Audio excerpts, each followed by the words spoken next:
Where do I begin? My question is along the lines of your opening statements, and I understand it all. And I have lived my life, I feel like, in such a way that my strongest desires were for positive, healthy relationships. You know, abundance and those kinds of things have come easier to me since I understood that, but relationships. So I've had situations in my life and tragedy, upset, things that I can't tell you I feel like I helped create. If I do have to take all that responsibility, my question is, how do I stay in love with who I am? Because your inner being has stayed in love with who you are, and your quest is to seek harmony with your inner being. In fact, every time you judge yourself or condemn yourself or feel bad, that's your indication that you're off the mark of how Source feels about you. And don't you think Source ought to know?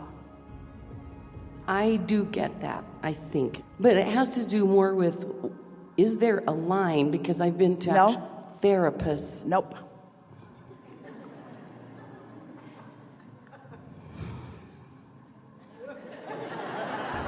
Can I give you an example? Sure. I don't know where to begin, but... We do. Relationships are significant because you're interacting with others all the time. And how you feel has a lot to do with how you perceive others. And there's an inordinate amount of care from you and almost everybody about how others see you. So there has been, for all of your life, a tremendous amount of futile attempt at contouring your life to please others,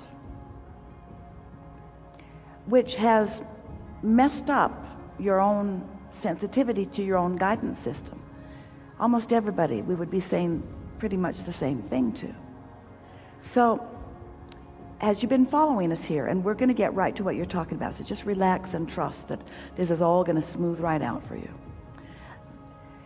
As we've been talking here today about this path of least resistance, what most people do without even knowing they're doing it is that you try to make a path of lesser resistance for that one and that one and that one and that one. And in the process of it, two things happen. One is you distract them from their own guidance, and two is you distract yourself from your own guidance. And 3 out of 2 and 4 out of 2 and 5 out of 2 and 6 out of 2 is it backfires 100% of the time anyway. You just kind of got to let people figure stuff out and not try so hard to be the factor that makes it better for all of them. And once you decide that that's how it's going to be, and you begin translating that into behavior, things just get better and better. You can be so good to some that you disable them completely.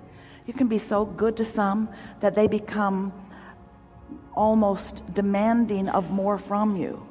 It's like you start a trend where they get used to their sustenance coming from you, and then if you have the nerve to stop it in some way, then they become sometimes outraged, because it's like you've cut them off from the good that they deserve and that they have demanded through you. Well, it's time for you to allow them to discover that, like you and like everyone, they have a stream of care and attention and resources that is going directly to them from Source. And you're going to let them discover that for themselves, and you stop holding yourself responsible for things that you can't control, that were never any of your business to begin with. You'll feel way better once you start recognizing that part. I have 2 daughters that are in a religion that, if you're not in that religion, they have a hard time understanding you. Almost every religion's like that. Yeah. In other words, let's just start there. Almost everyone has a hard time understanding almost everyone. And the reason for that is you did not say, I'll go into this time-space reality and I'll understand everyone. That would make you crazy. That's what Facebook is doing to you. You're so involved in everybody else's lives, you're completely unfocused about your own. Do I just let go, though, of my grandchildren? I have 8 grandchildren and 2 daughters, and I can't seem to get to a place where I can accept I don't get to see them. Here's the thing. Don't get to the place where you accept. That's like, we don't want you or anyone to ever get to the place where you accept that something that you want can't be.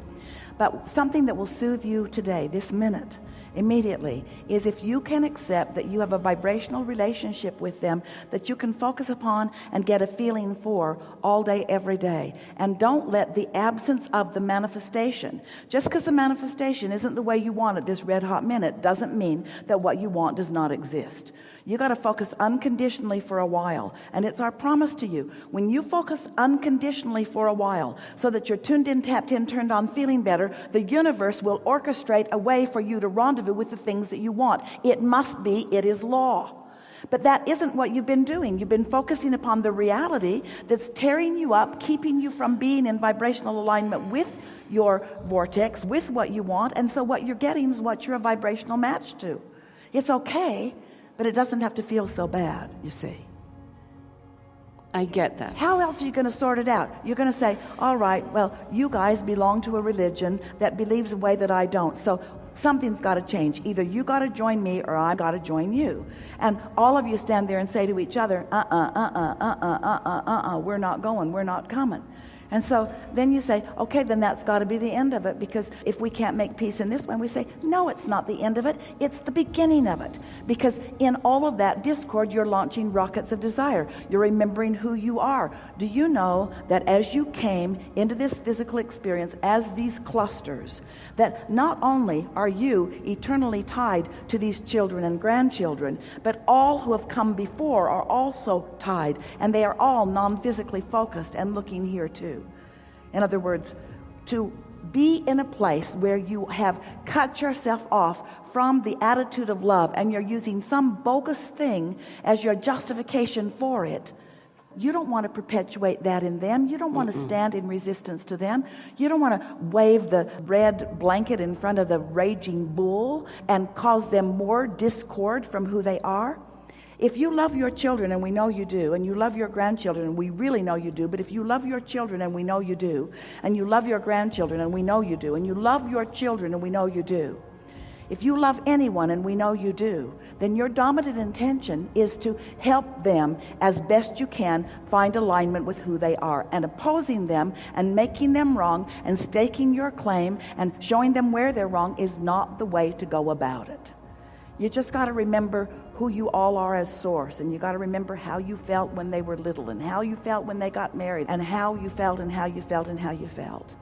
This is the best opportunity that we have ever seen, not because it's big and not because it's tragic and not because it's a big burden. This is the perfect opportunity to discover not just the relief of unconditional love, but the power of it. When you blame yourself, you're walking around with this advertisement that says, I'm to blame. I'm to blame. And weaker people who haven't learned about focus and who don't really care that much about how they feel pick up on your vibe and blame you. So you keep getting blamed for stuff that you have nothing to do with, not because they're looking for a way to blame you, but because you have been carrying that around. Someone who feels guilty will attract someone who has a propensity to blame. It's this law of attraction thing. So what we want to help you to do is to acknowledge that you've been doing just fine, and that the source within you adores you.